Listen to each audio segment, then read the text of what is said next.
टप्पों का दूध पी के बच्चे पल रही है, वो सब जवानों के बुढ़े निकल रहे हैं।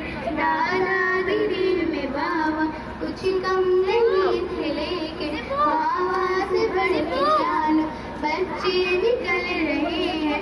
इस दौर डाल डाका ये भी हशर हुआ शायद, चीते टपक रहे हैं, गीदड़ उछल रहे हैं।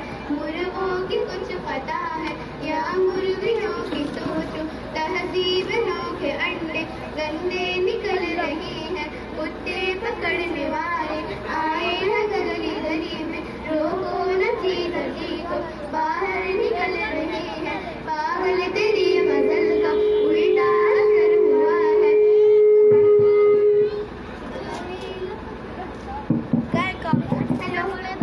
बहरे लपक रहे हैं, लंगड़े उछल रहे हैं।